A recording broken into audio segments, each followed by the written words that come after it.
આજની ધર્મકથા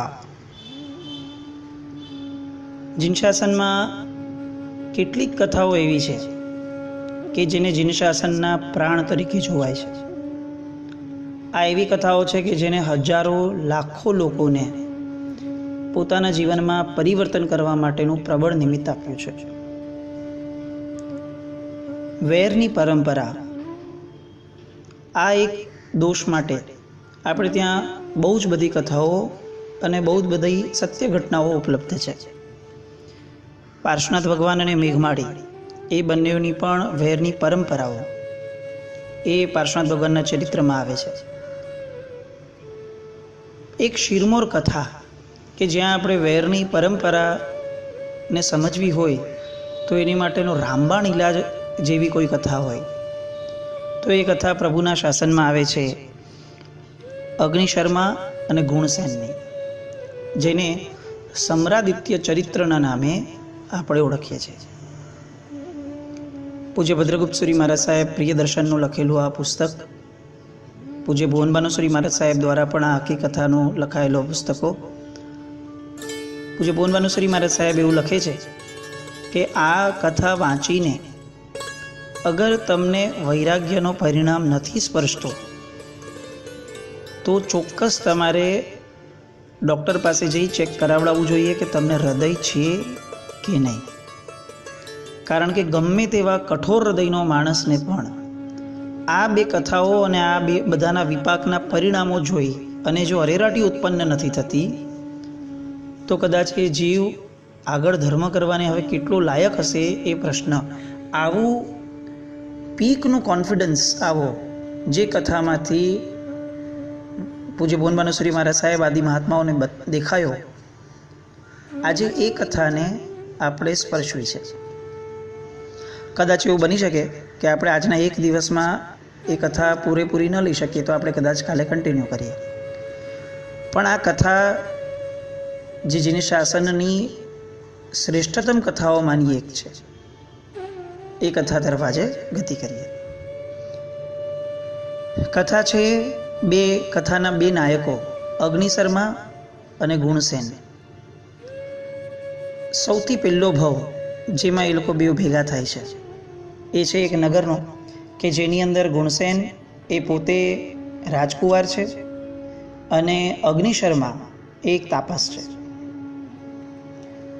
અગ્નિશર્માનો દેહ કર્મયોગે બહુ જ વિચિત્ર જન્મેલો, એના શરીરના અંગો કેટલાક વાંકા હતા, વામન હતા, હાઈટ નાની હતી અને શરીરેથી એવો બેડોળ હતા કે બાળકો માટે એમનો આ દેહ એ રમકડા જેવો હતો। ગુણસેન રાજકુમારને પોતાના સંસ્કારો અને બધું બહુ જબરદસ્ત પિતા તરફથી મળેલું, પણ એક બાળ સહજ પ્રવૃત્તિના કારણે અને સાથે પુરોહિતનો જે છોકરો એમની સાથે જોડાયો એના કારણે એ લોકો માટે હવે આ અગ્નિશર્મા નામનું રમકડું એ અતિશય એમની માટે વાલું બની ગયું અને વાર તહેવારે રોજ રમવા જવાનું, અગ્નિશર્માને ફૂટબોલના બોલની જેમ બનાવી અને ફંગોળવાનો। હવે બિચારો બ્રાહ્મણનો દીકરો એક તો, બીજું શરીરેથી પોતે બેડોળ જ એટલે કોઈને પણ પ્રિય જ ન બને, ત્રીજું અંગો એ રીતે બધા કુદરતે આપ્યા હતા કે કોઈને પણ મજાક કરવાનું સહેજે મન થઈ જાય અને બાળક છે, સાથે બાળકો છે એટલે એના કારણે આ તકલીફો રોજ અગ્નિશર્મા એનાથી પીડાય રોજ છે। એક દિવસ એને એવું થયું કે હવે તો આ નગરમાં રહેવા જેવું જ નથી અને એટલે એણે નગર છોડી દીધું, પણ છતાં પણ એના મગજની અંદર આ જે દુઃખ હતો, વસવસો હતો કે જે રાજકુમારે મારી સાથે કર્યું એ જરા પણ યોગ્ય નહોતું એ એના મનમાં રહ્યું। ત્યાંથી આ કેટલાક વર્ષો સુધી જંગલમાં રહ્યા પછીથી એમને એક તાપસનો ભેટો થયો અને એ તાપસે એમને બહુ લોજિકલી સમજાવ્યું કે આ તારા કર્મનો ઉદય છે અને આ કર્મના ઉદયના કારણે તને આવો દેહ મળ્યો, હવે એ કર્મના ઉદયને જો તારે તોડવો છે અથવા ખાળવો છે તો તારી પાસે તપશ્ચર્યા સિવાય અને સંયમ એટલે કે સંતપણું સ્વીકારવા સિવાય બીજા વિકલ્પો નથી। અને અગ્નિશર્માના મગજમાં આ વાત જડબે સલાક બેસી ગઈ। કાળનું પાનું ક્યારે પલટાય છે એની કોઈને કલ્પના પણ નથી હોતી। મનમાં ગુણસેન માટે અતિશય દ્વેષ ભરેલો આ અગ્નિશર્મા તાપસના શાંત વચનોથી એટલી બધી શાંતિ અનુભવે છે કે હવે એને તાપસ ધર્મ એ જ ઈચ્છનીય લાગે છે અને બહુ જ સુંદરતાપૂર્વક, બહુ જ નિષ્ઠાપૂર્વક એ આ તાપસ ધર્મનું પાલન કરે છે. માસક શમનના કારણે માસક શમનની પ્રક્રિયા હવે એના જીવનમાં એ ચાલુ કરે છે.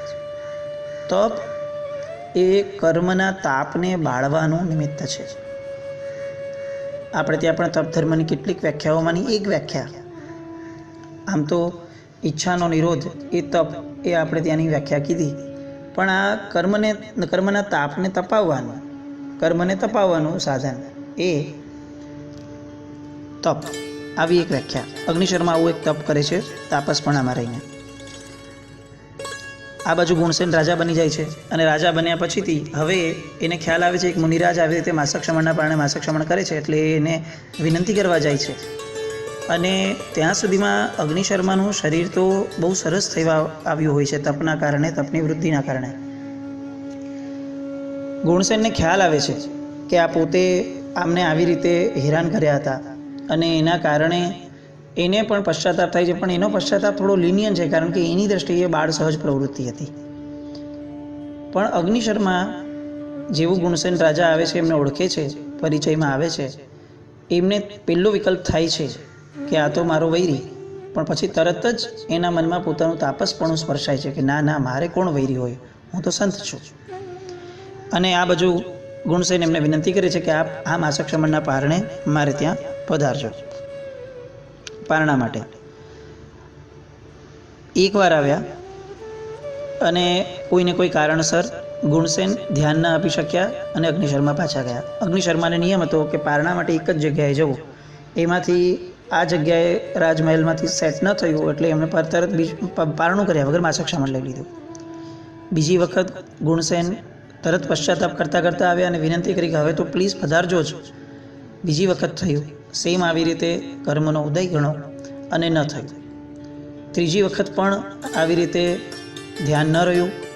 એકવાર માથાની દુખાવાની તકલીફ હતી ગુણસેનને, એકવાર રાજ્યમાં યુદ્ધનો ભય માહોલ હતો, એકવાર પુત્ર જન્મની વાત હતી. એમ કરતાં 3 વખત પારણું ઠેલાયું. અત્યાર સુધી સમતાને ધારણ કરેલ અગ્નિશર્મા હવે એમની સમતાને છોડે છે.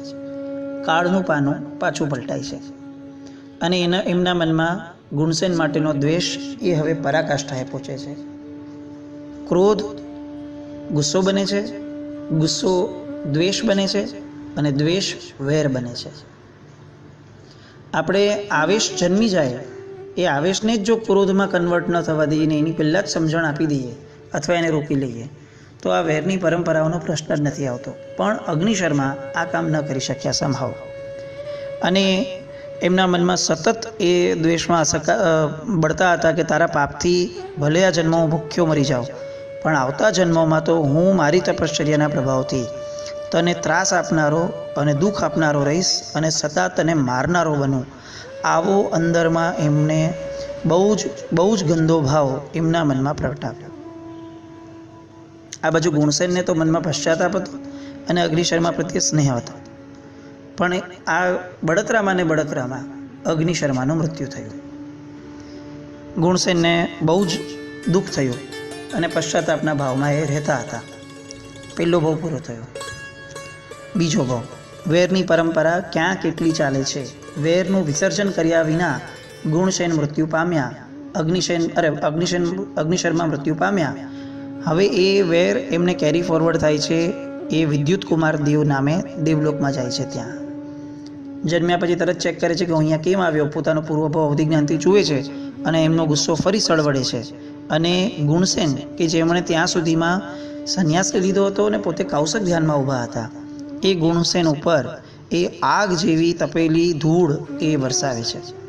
રાજર્ષિનો સંપૂર્ણ દેહ બળી જાય છે. પણ ગુણસેન જરા પણ વિચાર નથી કરતા કે મને આ બાળનારો કોણ છે, કેમ બાળે છે, મારો શું વાંક છે. હું તો કૌશક ધ્યાનમાં કોઈને નડતો નથી ને મને બાળવાનું મન કોણે મને થયું. આવો કોઈ પણ વિકલ્પ એમના મનમાં પ્રગટતો નથી, કારણ કે એ પોતાના આત્મભાવમાં લીન છે. આ એક મુદ્દો બહુ જ વિચારણીય છે. આપણે ત્યાં કદાચ આ બાબતમાં આપણે બહુ આગળ વધતા નથી. પરમાત્મા ઉપર જ્યારે ઉપસર્ગો થાય છે અથવા ખંદક મુનિ આદિ મહાત્માઓની જે વાતો આવે છે કે એમને ચામડી કાપી દીધી, ચામડીના આગળથી આખી છોલી નાખી અને એ મરી ગયા, કાળ કરી ગયા. માથે સગડી મુકાણી અને કોઈ મહાત્મા કાળ કરી ગયા. અને આપણે એવું જ લગભગ સમજતા રહીએ છીએ કે ભગવાન આદિ આ બધા મહાપુરુષો, આ લોકો એ સમયે સમતા ભાવ કેળવતા હશે અને સામા ઉપર કંઈક ને કંઈક એ શુભ ભાવમાં રહેતા હશે. હકીકતની અંદર આત્મભાવમાં લીન થયેલા માણસને પોતાના દેહ અને પોતાના આત્મા એ બેનું જે ભેદ છે, જે બે અલગ તત્વો છે, એના જ્ઞાનની અનુભૂતિ, ફિલિંગ એટલી પ્રબળ હોય છે, એટલી જોરદાર હોય છે કે એના શરીરને કોઈ મારતું હોય તો એને રીતસર ખ્યાલ પણ નથી આવતો. એને એમ જ લાગે છે કે આ તો કોઈ પાડોશીના ઘરે ઘટના બને છે અને એના સુધી ન્યૂઝ પણ ન પહોંચે. એટલી હદ સુધી એ પોતાના આત્મ પ્રદેશોની અંદરમાં આનંદ માણવામાં મગ્ન બની ગયા હોય છે. આપણી માટે આ એક ડિફિકલ્ટ વસ્તુ છે સમજવી, કારણ કે હજી તો આપણે હું આત્મા છું એ સમજણમાં જ નથી આવ્યા. પણ આ ભેદ જ્ઞાન વગર, ભેદ જ્ઞાન સમજ્યા વગર મોક્ષ નથી એ પણ નિશ્ચિત વાત છે. એટલે આપણે ક્રમબદ્ધ રીતે વિકાસ પામતા પામતા એક આ ક્રમ ઉપર, આ પ્લેટફોર્મ પર, આ સ્ટેશન પર આવવું જ પડશે કે હું આત્મા છું. પૂજ્ય કેસરસુરી મહારાજ સાહેબ એમણે આ બાબતમાં બહુ સુપર વાત લખી છે એમના પુસ્તકની અંદર કે બાળકોને પાઠશાળામાં નવકાર શીખવાડી દઈએ ને એ પછી તરત જ એમને બીજું આ વસ્તુ શીખવાડવી જોઈએ કે ભાઈ હું આત્મા છું, આ શરીરથી ભિન્ન છું.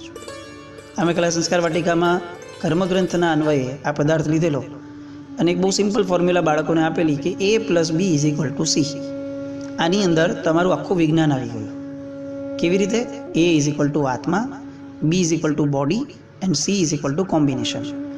આપણે મૂળભૂત A આત્મા છીએ, પણ અત્યારે આપણે આ બોડી એટલે કે શરીર સ્વરૂપે આપણે અત્યારે છીએ.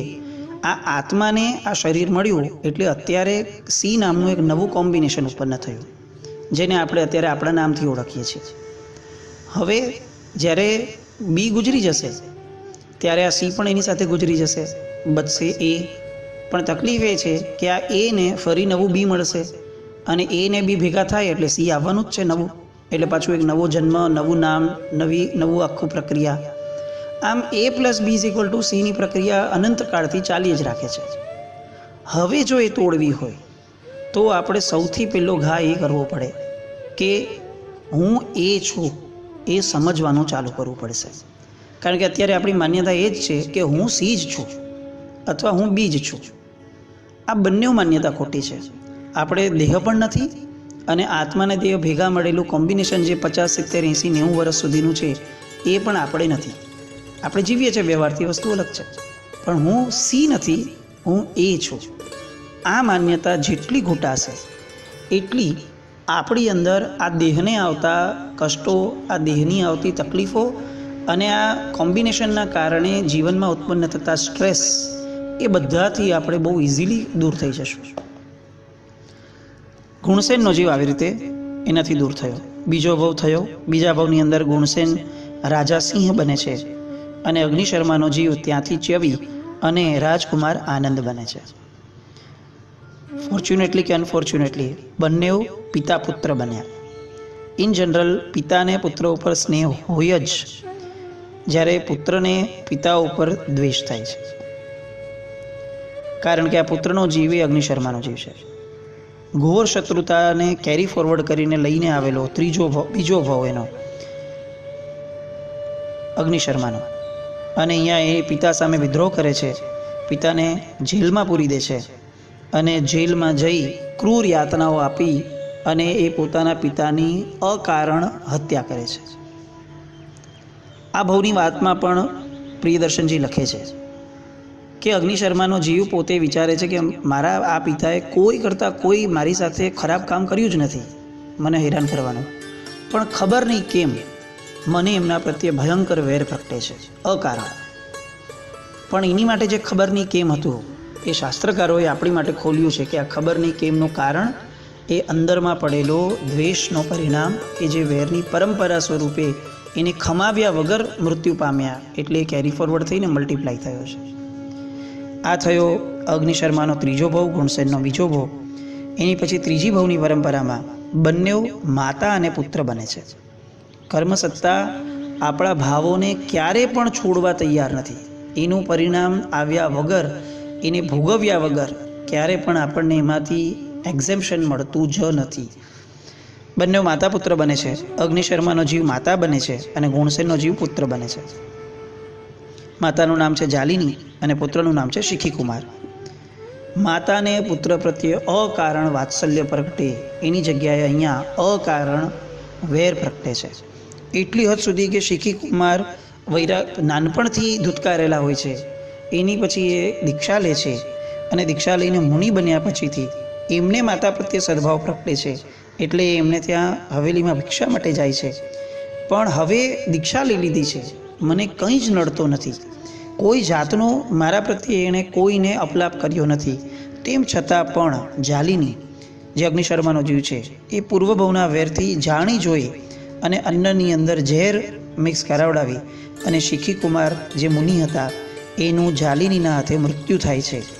અને છતાં પણ શિખીકુમાર આ જાણમાં આવવા છતાં પણ આ ભવમાં પણ અગ્નિશર્મા પ્રત્યે સંપૂર્ણ મૈત્રી ભાવવાળા રહે છે. અને ત્યાંથી ચવી અને ચોથા ભવમાં હવે બંને પતિ પત્ની બને છે. ગુણસેનના જીવે શરૂઆતમાં નાનપણમાં રાજકુમાર ગુણસેને જે ભૂલો કરી એ પછીથી એક પણ વાર મૈત્રીના ભાવ સિવાયના કોઈ ભાવમાં રહ્યા નથી. અને અગ્નિશર્માનો જીવ વચ્ચેનો એમનો સંતપણાનો ગેપ છોડી દઈએ તો સતત વેરની પરંપરામાં રહ્યા. ગુણસેન ચોખ્ખો હોવા છતાં એણે ભોગવવો પડ્યો.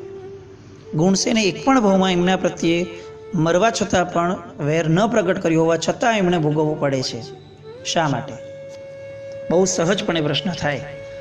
આપણે આજે આ 4 ભવની પરંપરા સુધી રાખીએ. આ પ્રશ્નને આજે હોમવર્ક તરીકે આપણે વિચારીએ કે ગુણસેનના જીવે બધું જ સંભાવે લીધા છતાં પણ કેમ દરેક ભવમાં એને ભોગવવું પડે. આ પ્રશ્નને ફરી આપણે કાલે સ્વાધ્યાય સ્વરૂપે લઈએ. આવતીકાલે બાકીના જે ભવો છે એને આપણે સ્પર્શવાનો પ્રયત્ન કરી. પણ આ પરંપરાઓ સાંભળી અને મનમાં એ ભાવ પ્રગટાવવો જ છે કે આ લોકડાઉનના સમયમાં ફ્રી સમયને આપણે ક્યાં વાપરવો?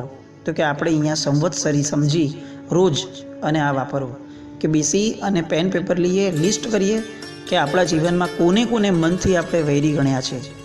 એને કદાચ ખબર જ નથી, પણ મને ખબર છે કે મને એના પ્રત્યે અસદભાવ છે, મને એના પ્રત્યે અસમાધિ થઈ છે, મને એના પ્રત્યે કુવિકલ્પ જન્મ્યા છે. તો એટલીસ્ટ આ લોકડાઉનના સમયમાં એને મનથી ખમાવવાનો પ્રયત્ન ચાલુ કરીએ. કારણ કે જો ખમાવશું નહીં અને આપણે ઉપડી ગયા તો ભવાંતરમાં વેરની પરંપરાઓ સર્જાશે. આવો ગુણસેન અને અગ્નિશર્માના દ્રષ્ટાંતને આદર્શ બનાવી આત્મભાવમાં લીન થવાનો પ્રયત્ન કરીએ. હું બી નથી, સી નથી, હું એ છું એની પ્રતીતિ, એની અનુભૂતિ કરવાનો પ્રયત્ન કરીએ અને વેરની ગાંઠ જે આત્મા પર લાગી છે એને કાઢવાના પ્રયત્નમાં અગ્રેસર બનીએ. પ્રણામ.